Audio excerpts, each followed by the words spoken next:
নমস্কার, নিউজ নয়ের পর্দায় আপনাদের সকলকে স্বাগত। আমি সুমি রয়েছে আপনাদের সাথে। চলে যাব বিস্তারিত খবরে। ভোটার তালিকা নিয়ে কিছু গুরুত্বপূর্ণ সিদ্ধান্ত নিল নির্বাচন কমিশন। এবার থেকে ভোটারের মৃত্যু সংক্রান্ত তথ্য সংগ্রহ করা হবে রেজিস্ট্রার জেনারেল অব ইন্ডিয়ার কাছ থেকে। এই ক্ষেত্রে নতুন করে ডিজাইন করা হবে ভোটার স্লিপ।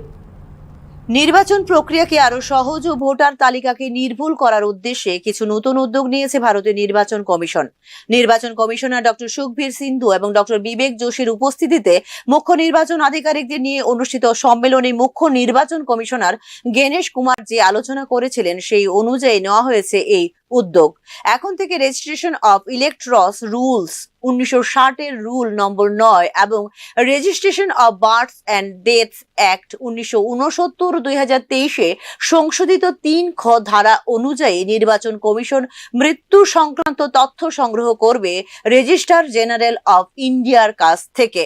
এতে সময় মতো মৃত্যু সংক্রান্ত তথ্য পাবেন ইআরও রাও। ফলে ফিল্ড ভিজিটের সময় ফর্ম 7 এর জন্য অপেক্ষা না করে নিজেরাই তা যাচাই করে নিতে পারবেন বুথ লেভেল অফিসাররা। ভারতের নির্বাচন কমিশনের পক্ষ থেকে কথা জানিয়েছেন deputy director P Pavan. Voter information স্লিপটিকে আরো নির্বাচক বান্ধব বানাতে এটিকে নতুন করে ডিজাইন করার সিদ্ধান্ত নিয়েছে নির্বাচন কমিশন। এখন সিরিয়াল নম্বর ও পার্ট নম্বর আরো বড় অক্ষরে প্রদর্শিত থাকবে, যাতে ভোটাররা তাদের ভোট কেন্দ্র চিহ্নিত করতে পারে সহজে। এতে নির্বাচনের কাজে নিযুক্ত কর্মীরাও নির্বাচক তালিকায় সহজেই খুঁজে পাবেন তাদের নাম। তাছাড়া ইআরও দ্বারা নিযুক্ত সমস্ত বিএলওদের যেন সচিত্র পরিচয়পত্র দেওয়া হয় তার নির্দেশ দিয়েছে নির্বাচন কমিশন। বিএলও রায় হচ্ছে নির্বাচন প্রক্রিয়ায় নির্বাচন কমিশন এবং ভোটারদের মধ্যে প্রথম সংযোগের মাধ্যম। তাই বাড়ি বাড়ি সমীক্ষার সময়ও এটা প্রয়োজন যে বিএলওদের যেন ভোটাররা চিহ্নিত করতে পারেন সহজেই। ব্যুরো রিপোর্ট, নিউজ নাও। বাংলাদেশ সীমান্তে বিএসএফ নজরদারি জোরদার করলেও বন্ধ নেই অবৈধ অনুপ্রবেশ, যা নিঃসন্দেহে অভ্যন্তরীণ নিরাপত্তার জন্য হুমকি স্বরূপ। অবৈধ অনুপ্রবেশ নিয়ে রীতিমতো চ্যালেঞ্জের মুখে ত্রিপুরা বলে মনে করছেন তথ্যভিজ্ঞরা। ত্রিপুরার 856 কিলোমিটার দীর্ঘ বাংলাদেশের সাথে আন্তর্জাতিক সীমান্তে নজরদারি জোরদার করেছে সীমান্তরক্ষী বাহিনী। তবে সীমান্ত পার হয়ে অনুপ্রবেশ বন্ধ করা সম্ভব হচ্ছে না এখনো। বাংলাদেশের রাজনৈতিক অস্থিরতার মধ্যেও ত্রিপুরার উন্মুক্ত অঞ্চলগুলি বাংলাদেশি নাগরিক এবং রোহিঙ্গা শরণার্থীদের ভারতীয় মূল ভূখণ্ডের গভীরে অনুপ্রবেশের জন্য কাজ করছে অবৈধ প্রবেশদ্বার হিসেবে। প্রায় নিরন্তর নজরদারি এবং শূন্য অনুপ্রবেশ অর্জনের প্রতি প্রতিশ্রুতিবদ্ধ থাকা সত্ত্বেও এখনো সক্রিয় রয়েছে মানব পাচারকারী নেটওয়ার্ক গুলি। প্রায় প্রতিদিনই চলছে আন্তঃসীমান্ত অনুপ্রবেশ। ত্রিপুরার অনন্য ভৌগোলিক অবস্থান এই সমস্যাটিকে করে তুলেছে আরো জটিল। বাংলাদেশের সাথে 856 কিলোমিটার সীমান্তের প্রায় 98% 3 দিক থেকে ঘিরে রেখেছে এই রাজ্যকে। 1 দশকেরও বেশি সময় আগে নির্মিত কাঁটাতারের কাঠামোগুলির বেশিরভাগই ক্ষয়ক্ষতির কবলে পড়েছে। বছরে প্রায় 7 মাস স্থায়ী দীর্ঘ বর্ষাকাল ঘন গাছপালা মিলিত হয়ে তার কাটা বেড়ার একটি বড় অংশে মরিচা ধরেছে এবং হয়ে পড়েছে অকার্যকর। তাছাড়া ভারতের পশ্চিম সীমান্তের সম্পূর্ণ বিপরীতে ত্রিপুরার বেশ কিছু বসতি বিপজ্জনকভাবে সীমান্তের কাছাকাছি অবস্থিত। কিছু ক্ষেত্রে গ্রামগুলি এমনকি বেড়ার ওপারে অবস্থিত, যা ভারতীয় ভূখণ্ড থেকে শূন্য বিন্দু সীমানা স্তম্ভ থেকে মাত্র 150 গজ দূরে অবস্থিত।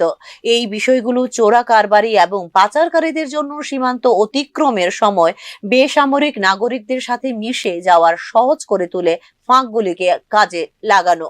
সবচেয়ে বড় চ্যালেঞ্জ হলো অনুপ্রবেশকারীদের জন্য অনুকূল গ্রামগুলি কার্যত রয়েছে বেড়ার সাথেই, যেখানে আড়াল করে রেখেছে ঘন গাছপালা, যা ভৌগোলিক চ্যালেঞ্জ ছাড়াও সীমান্তবর্তী জনসংখ্যার একটি ছোট অংশ মানব পাচার এবং চোরাচালান সহ অবৈধ কার্যকলাপে জড়িত বলে মনে করা হয়, যা আরো জটিল করে তোলে বিএসএফ এর প্রচেষ্টাকে।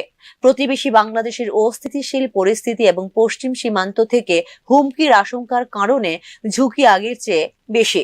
রাজ্য এবং কেন্দ্রীয় সরকারগুলিকে নিরাপত্তা সংস্থাগুলির সাথে সমন্বয় করে গ্রাউন্ড রিয়েলিটি পুনর্মূল্যায়ন করতে হবে বলে মনে করছেন সংশ্লিষ্ট তথ্যবিজ্ঞ মহল।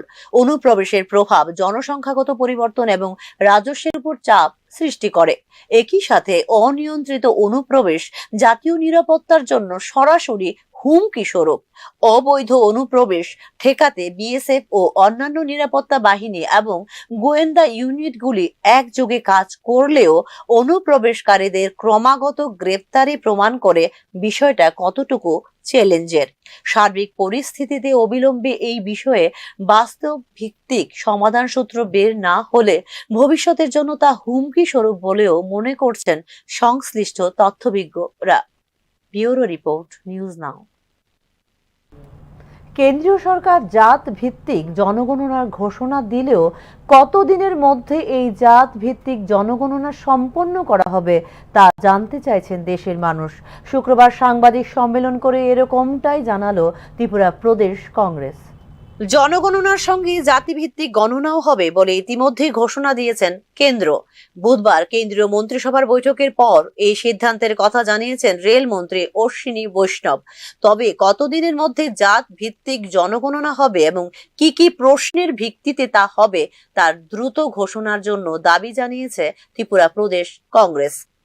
জনগণনা তো হবে, কিন্তু সেটা কতদিনের মধ্যে এই জাতভিত্তিক জনগণনা করে ঘোষণা দেওয়া হবে এবং কি কি ক্যাটাগরি এখানে রাখা হবে, কোন কোন প্রশ্ন রাখা হবে, এগুলো যাতে সরকার অতি সত্বর যাতে ঘোষণা করে।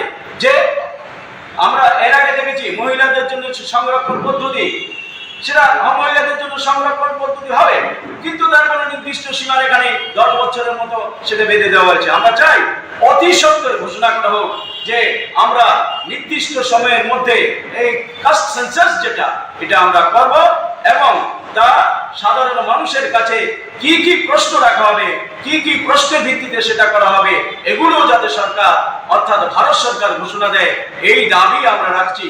মহিলা সংরক্ষণের ক্ষেত্রে 50% রিজার্ভেশনের ঘোষণা দেওয়ার পরও এখনো পর্যন্ত তার কোনো ফর্মুলায় বের করতে পারেনি কেন্দ্রীয় সরকার। এই ক্ষেত্রে জাত গণনার জন্য যেখানে 10,000 কোটি টাকার প্রয়োজন, সেই ক্ষেত্রে বরাদ্দ করা হয়েছে মাত্র 400 কোটি টাকা। এইভাবে সুষ্ঠুভাবে জাত গণনার প্রক্রিয়া কিভাবে সম্ভব তা নিয়েও প্রশ্ন তুলল ত্রিপুরা প্রদেশ কংগ্রেস। আপনি মহিলা বিলের সময় এইগুলি কথা বলেছেন, মহিলা রিজার্ভেশন হবে 50%, কিন্তু কই কোনো তো রিজার্ভেশনের কোনো ফর্মুলা এখনো বাই করেননি। আপনি কাস্ট সেন্সাসের সময় বলেছিলেন 8,250 কোটি টাকা লাগবে 2021-এ, কাজেই করা যাবে না, কিন্তু আজকে দেখা গেছে আপনি সেন্সাস অফিসে মাত্র প্রায় 400 কোটি টাকার মতো দিয়েছে। তাহলে এই 400 কোটি টাকা দিয়ে তো কাস্ট সেন্সাস ভালোভাবে হবে না। আপনাকে বাজেট বরাদ্দ যে করেছেন এই টাকায় হবে না, আপনাকে বিস্তারিতভাবে প্রতিটা পয়েন্ট নিয়ে অ্যাডমিনিস্ট্রেশন প্রতিটা লুক লাগিয়ে সব কিছু করতে হলে কমসে কম 10,000 কোটি টাকার প্রয়োজন। তো আপনি এইগুলি বরাদ্দ করুন এবং ডেডলাইন দিন কবে করবেন আপনি, এবং সবগুলি পয়েন্ট আনতে হবে। বেসরকারি ক্ষেত্রে রিজার্ভেশন করতে হবে, বেসরকারি ক্ষেত্রে SC ST OBC মাইনরিটির যে দাবি আছে সেই দাবিগুলো আপনাকে পূরণ করতে হবে। এই পয়েন্টগুলি আপনাকে যত তাড়াতাড়ি সম্ভব আপনি একটা ফরম্যাট আপনি ভারতবর্ষের মধ্যে জনগণের সামনে তুলে ধরুন। ভারতে শেষবার বর্ণশুমারি করা হয়েছিল 1931 সালে, যখন ব্রিটিশ শাসনের অধীনে ছিল ভারত। 2011 সালে অনুরূপ একটি জরিপ করা হয়েছিল, কিন্তু ভুল এবং অসঙ্গতির কারণে কখনো দিনের আলো দেখেনি এই জরিপ। মাত্র 7% উচ্চ জাতের দ্বারা শাসিত হচ্ছে দেশ। তাই ভারতের 70% জনসংখ্যার জাত ভিত্তিক আদমশুমারির দাবি করে আসছে JDU, RJD, SP, BSP, RJD, DMK এবং বামপন্থী সহ অন্যান্য রাজনৈতিক দলগুলি। তথাকথিত উচ্চবর্ণের লোকেরা চাকুরি এবং উচ্চশিক্ষার অ্যাক্সেসে অসম বা অধিক অংশ দখল করে আছে বলে অভিযোগ রয়েছে বিভিন্ন রাজনৈতিক দলগুলোর। তবে সামনে বিহারের নির্বাচন রয়েছে বলে জাত ভিত্তিক গণনার দাবি মানতে হয়েছে নরেন্দ্র মোদী সরকারকে বলে অভিযোগ বিভিন্ন রাজনৈতিক দলগুলির। ব্যুরো রিপোর্ট, নিউজ নাও। এখনকার মতো সংবাদ এই পর্যন্তই। পরবর্তী সংবাদ দেখতে চোখ রাখুন নিউজ 9 পর্দায়। নমস্কার।